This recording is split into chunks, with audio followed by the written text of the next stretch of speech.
Bonjour professeur Hélène. Donc vous avez assisté à notre expérience de laboratoire avec un vampire qui nous expliquait toutes les clés de l'anti-management, Elena. Vous connaissez bien cette personnalité tout à fait intéressante que nous avons reçue. Pouvez-vous nous expliquer les clés qui motivent et démotivent chez chacun et la créativité dont elle nous parlait sous l'angle anti? Et vous allez nous en parler plus positivement. Bien sûr. Alors, on va dire positivement, je vais vous en parler en tout cas de manière un peu scientifique. Donc, comprendre qu'est-ce qui se passe dans notre cerveau et qu'est-ce qui fait qu'on est ou qu'on n'est pas créatif. Et pour ça, je pense que c'est important de comprendre d'abord, et c'est ce à quoi je me suis beaucoup intéressée, comment le cerveau fonctionne. Donc, notre cerveau, on sait que c'est 100 milliards de neurones, c'est des milliards de connexions. Et ce qui est important, c'est de se dire que la créativité, qui consiste en particulier à faire des liens entre deux choses qui ne sont pas forcément reliées, tout le monde en est capable. On est tous créatifs et on a tous un immense potentiel créatif. Ce qui est très intéressant, c'est que ce potentiel créatif, en général, va diminuer avec l'âge si on ne l'entraîne pas. Donc, des études qui ont été réalisées par George Land, donc qui sont très connues, sur des milliers de personnes. Donc, c'était une étude, un test de créativité de la NASA qu'on a fait prendre à des enfants de 5 ans à 20 ans.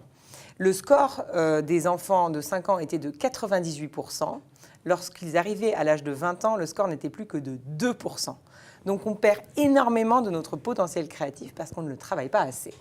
La bonne nouvelle, c'est que, premier mythe sur le cerveau, on n'en utilise que 10%, c'est totalement faux, on en utilise beaucoup plus, on utilise 100% de notre cerveau. Et enfin, deuxième mythe, la dégénérescence programmée, c'est faux parce que, donc, il y a des études en ce moment qui sont un peu en débat sur la capacité à créer de nouveaux neurones à tout âge, et il semblerait que ce soit possible, mais surtout, on crée des nouvelles connexions en permanence. Donc, le cerveau n'est pas du tout voué à une dégénérescence et à une débilité programmée. Et évidemment, le cerveau, c'est comme tout muscle, ça se travaille. Et donc, pour la créativité, effectivement, la neuroplasticité a montré qu'on pouvait devenir créatif, on pouvait devenir plus créatif. On peut s'entraîner, c'est un peu comme un muscle, en fait. Et effectivement, on a vu avec Elena que si on ne le développe pas, effectivement, à ce moment-là, on perd cette capacité. Tout à fait. Et alors, ce qui est intéressant dans ce que disait Elena, c'est qu'effectivement, il va y avoir des facteurs extérieurs qui peuvent favoriser ou non la créativité. Moi, ce que j'aimerais vous parler, c'est surtout des facteurs intérieurs, c'est-à-dire ce qui dépend de vous et qui vous permet de développer la créativité. Donc, le processus créatif fait appel à plusieurs zones du cerveau.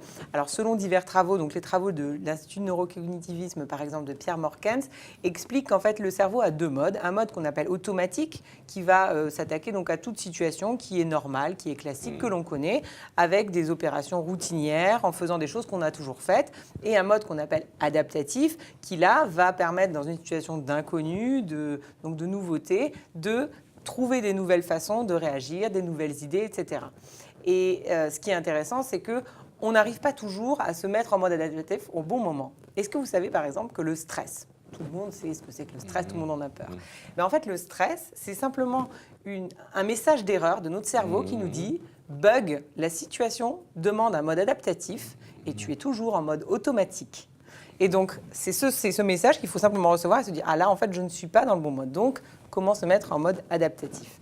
Alors, quelqu'un qui est en mode automatique, il est de plus en plus stressé. Plus il devient automatique, plus il est stressé. Et plus il est stressé, plus il a tendance à devenir automatique, à se contracter.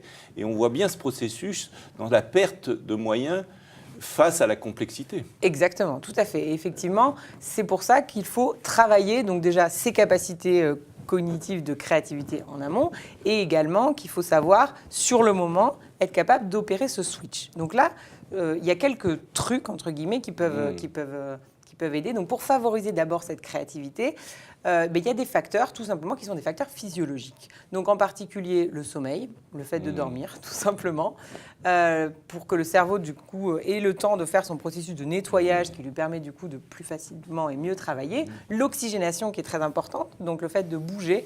On pense souvent à ces savants, à ces sages qui méditaient en marchant. Et effectivement, c'est souvent en ayant une activité physique qu'on va être le plus créatif. Et enfin, l'alimentation. L'alimentation pour, en particulier, favoriser les neurotransmetteurs, très importants pour la créativité, qui sont la sérotonine. Donc, c'est qui permet donc le bien-être, le calme, la sérénité, et la dopamine. La dopamine qui est cet enthousiasme, cette motivation.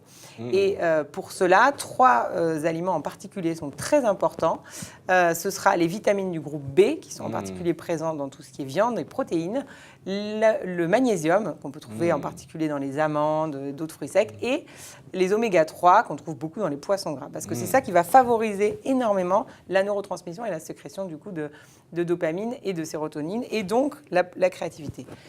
Ensuite, on peut voir aussi qu'il peut y avoir des exercices mentaux, entre guillemets, qu'on peut faire pour opérer ce switch. Donc, la première étape, quand on est effectivement dans une situation de stress, de tension, donc ce mode automatique, c'est évidemment prendre du recul et arrêter le cognitive overload. Donc, le cerveau, il peut traiter que peu d'informations en même temps, de manière consciente, 7 plus ou moins 2, alors qu'il y en a des millions qui arrivent. Donc, c'est prendre du recul, donc ça veut dire en particulier aller se mettre à l'écart, dans un endroit au calme, où on a peu de stimulation extérieure pour essayer de se recentrer, de vider un peu son cerveau, de faire de la place. Bien sûr, toutes les techniques de méditation, de relaxation sont extrêmement recommandées dans ce cas-là. Ensuite, la deuxième étape, ça va être de créer ce qu'on appelle un décalage cognitif. Et donc ça va être de regarder la situation et le problème avec un point de vue complètement inhabituel. Donc ce serait par exemple de se dire, dans cette personne que je déteste et qui me stresse énormément, eh bien en fait, qu'est-ce que j'aime chez elle ? Donc là, c'est une question qui est absolument inhabituelle. Et donc ça oblige le cerveau à switcher sur un mode adaptatif parce qu'on n'est pas en train de poser une question normale. Et donc de ce fait, on peut enclencher ce cercle vertueux de l'adaptatif en trouvant de nouvelles solutions et du coup, en permettant une activité neuronale plus importante, en particulier dans tout ce qui est cortex préfrontal, qui va permettre de générer des nouvelles idées, de trouver de nouvelles solutions et donc d'être plus créatif.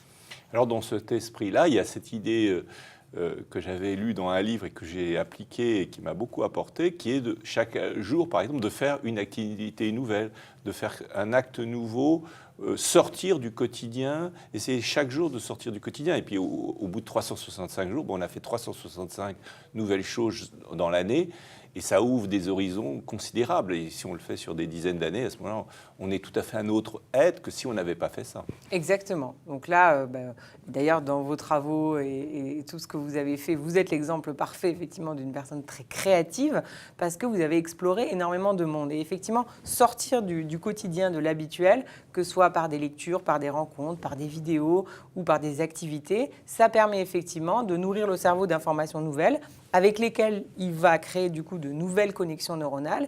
Et ces nouvelles connexions nous faciliteront, le jour où il y a besoin de faire appel à la créativité, la possibilité de générer de nouvelles idées. Donc c'est vrai que ce travail, c'est un travail qu'on recommande au quotidien. La créativité, ça s'entraîne tous les jours. Donc déjà, tous les jours, faire un petit acte de création, c'est quelque chose qui aussi entraîne le cerveau à très rapidement être capable de générer des idées. Et encore une fois, on est tous créatifs. On a tous ce potentiel-là parce qu'on a tous un cerveau. Alors comment on fait avec Elena si elle vous poursuit ? Alors, si Elena nous poursuit, la première possibilité, c'est au moment où elle arrive à la porte, on la claque sur elle. Si ce n'est pas possible, l'idée, effectivement, c'est, encore une fois, il faut réussir à créer ce décalage. Alors, créer ce décalage, ça peut être essayer de créer un bug chez cette personne. Donc, par exemple, en ayant une attitude qui est absolument inattendue. Donc, la personne attend, par exemple, une attitude totalement soumise, etc. Avoir une attitude, je ne sais pas, donc tout d'un coup, faire une blague, éclater d'un rire, qui n'est peut-être pas du tout franc, mais qui va complètement déstabiliser la personne. Parce que la personne, évidemment, des profils comme Elena sont bloqués dans un mode automatique. Ils ne sont pas capables d'être en mode adaptatif. Donc, mais faire un décalage, faire quelque chose de leur totalement dire qu'on les inattendu. aime, par exemple. Exactement. Ça, c'est les prendre une dans stratégie. Voilà. Avoir quelque chose de très inattendu, ça peut totalement faire tomber leur défense ou tout d'un coup faire le petit enfant, paraître tout joyeux. Donc ça, c'est vraiment quelque chose qui peut bien marcher. Ensuite, quand on pense par exemple à la notion d'analyse transactionnelle avec cette dimension de nous forcer à endosser le rôle d'un enfant en ayant cette attitude d'autorité, refuser ce rôle et avoir une discussion totalement neutre, scientifique, rationnelle avec la personne peut permettre aussi de casser ce cercle, on va dire, émotionnel, etc. Parce que c'est vrai qu'il y a une grosse part d'émotion, en fait. Le stress va générer des émotions qui sont négatives. Donc, réussir à sortir en se mettant dans une position un peu plus méta, etc., ça va permettre de casser ces émotions.